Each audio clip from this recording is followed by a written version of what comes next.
बोलो बेटा, लहसुन प्याज क्यों नहीं खाने चाहिए? ओके ओके, और नॉनवेज क्यों नहीं खाना चाहिए?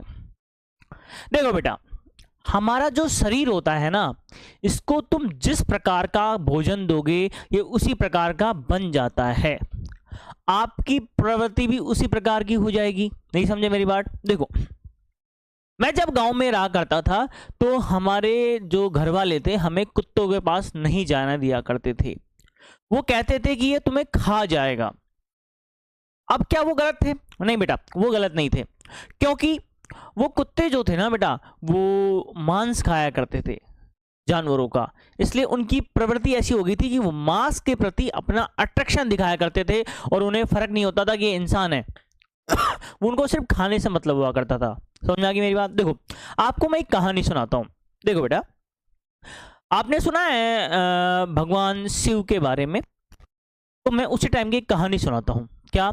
एक ताड़कासुर नामक राक्षस हुआ करता था बेटा, और उस राक्षस को एक वरदान था कि उसका जो मृत्यु का कारण होगा वो कौन होगा?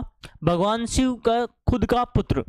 आगे मेरी बात समझ में? अब देखो, भगवान शिव जो है वैरागी है, यस और नो? कहते ना, सम्मान का मोह, न अपमान का भय, ना कोई अपना ना कोई पराया, ना किसी से कुछ लेना ना किसी को कुछ देना। वही कौन है बेटा? भगवान शिव है। उनको डिफाइन करना अपने बस की बात नहीं है, क्योंकि जो नहीं है वही तो शिव है, यस और नो? तो अब सुनो मेरी बात।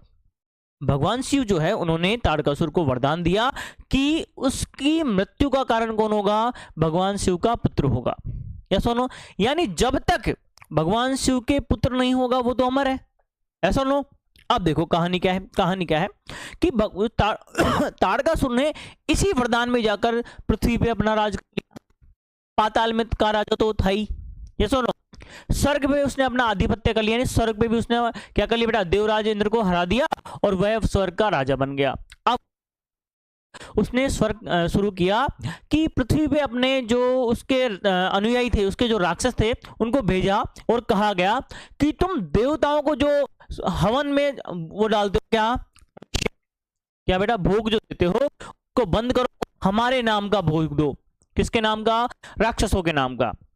अब देखो बेटा, जो ताड़कासुर था बेटा इसके 3 पुत्र हुआ करते थे। कितने? 3। देखो बेटा, कौन कौन से? तरकाक्ष, कमलाक्ष और विद्युन्माली, है ना? ये 3 उनके पुत्र हुआ करते थे। अब तीनों के नाम की भी आहुतियां दी गई, ये सुनो। अब तीनों बच्चे ही तो थे ये। अब जैसे ही इनके नाम की आहुतियां मिली, इनका भोजन क्या हो गया? मांस से हटकर क्या हो गया? पवित्र भोजन हो गया। क्या हो गया? पवित्र भोजन। जो देवताओं को पहले मिला करता था, अब वो किसको मिल रहा है? उन राक्षसों को मिल रहा है। इससे जो ताड़कासुर के पुत्र थे बेटा, उनका मन बदल गया और वो दूसरों पे अत्याचार ना करके क्या करने लगे बेटा? भगवान शिव की भक्ति करने लगे। और उन्होंने भगवान शिव को इतनी भक्ति की बेटा, भगवान शिव की इतनी भक्ति की कि एक टाइम पे भगवान को प्रसन्न कर लिया। ये सुनो, अब ताड़कासुर को क्या हो गया बेटा? उसको पता चल गया कि ये सारा का सारा मसला किसका है बेटा? वो जो हवन में सामग्री दी जा रही है ना बेटा, आहुति दी जा रही है, उसी का है। तो क्या किया गया? तो ताड़कासुर ने मन बंद करा दिया कि जितनी भी राक्षसों के नाम पे आहुतियां दी जा रही है, हवन में भोग दिया जा रहा है, उसको क्या किया जाए बेटा? बंद किया जाए। ये सुनो, अब क्या हुआ कि उन्होंने भगवान शिव को प्रसन्न तो कर लिया। अब वापस से उनकी राक्षस प्रवृत्ति जाग गई और उन्होंने भगवान शिव से क्या वरदान मांगा कि हमारे लिए अपने अपने एक ऐसे लोक बनाए जाएं जिनमें ना कोई आ सके ना कोई जा सके। और तीनों को एक ही शर्त पे बेटा खंडित किया जाए, खत्म किया जाए, जब वो तीनों एक ही डायरेक्शन में हो, एक ही सिद्ध में आ जाएं और एक ही बाण से तीनों का विनाश हो। ये उन्होंने शर्त रख दी। कहने का मतलब ये है कि तीनों अलग अलग, जैसे अपने तारामंडल जो है, अपने जो ग्रह जो हैं अलग अलग जगह पे हैं, स्थित है। एक टाइम आएगा बेटा जब ये सब एक सिद्ध में हो जाते हैं। होता है ना, जब चंद्र ग्रहण होता है तब यही होता है, सूर्य ग्रहण होता है तब यही होता है। ठीक वैसे उन्होंने वरदान मांगा कि ये तीनों जब एक ही सिद्ध में होंगे ताकि हमारा विनाश हो। अब वो भी कुछ क्षण के लिए एक सिद्ध में होंगे ये, इनका अत्याचार इतना बढ़ गया कि भगवान शिव ने क्या किया बेटा, भगवान शिव ने क्या किया, इनका वध किया। अब कैसे किया, इन्होंने जो अपने अपने लोक मांगे थे उनको क्या कहा गया, त्रिपुर कहा गया। क्या कहा बेटा, त्रिपुर, त्रिपुर, तीनपुर। जैसे हम रहते हैं उसका जगह का नाम क्या है बेटा, जयपुर है। पुर यानी रहने की जगह। जयपुर, जो राजा जयसिंह थे उनकी रहने की जगह जयपुर होगी, यस और नो। ठीक वैसे ही वो जो तीनों राक्षस थे उनके पुर, उनको क्या कहा गया बेटा, त्रिपुर कहा गया। एक टाइम आया बेटा भगवान शिव ने उनको खत्म कर दिया, इसलिए भगवान शिव को क्या कहा जाता है बेटा, त्रिपुरारी।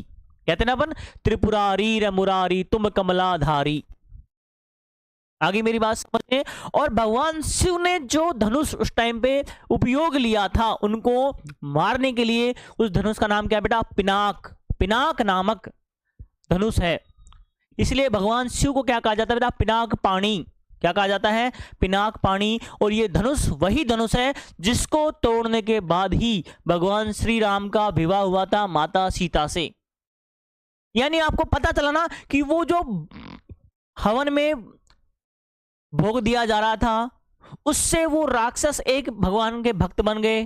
ठीक वैसे ही हम जो भोजन ग्रहण करते हैं बेटा, उस भोजन में क्या होता है बेटा, हम डिपेंड करता है वो भोजन कि हमारा कैसा होगा, कैसी चीजें होंगी, यस और नो।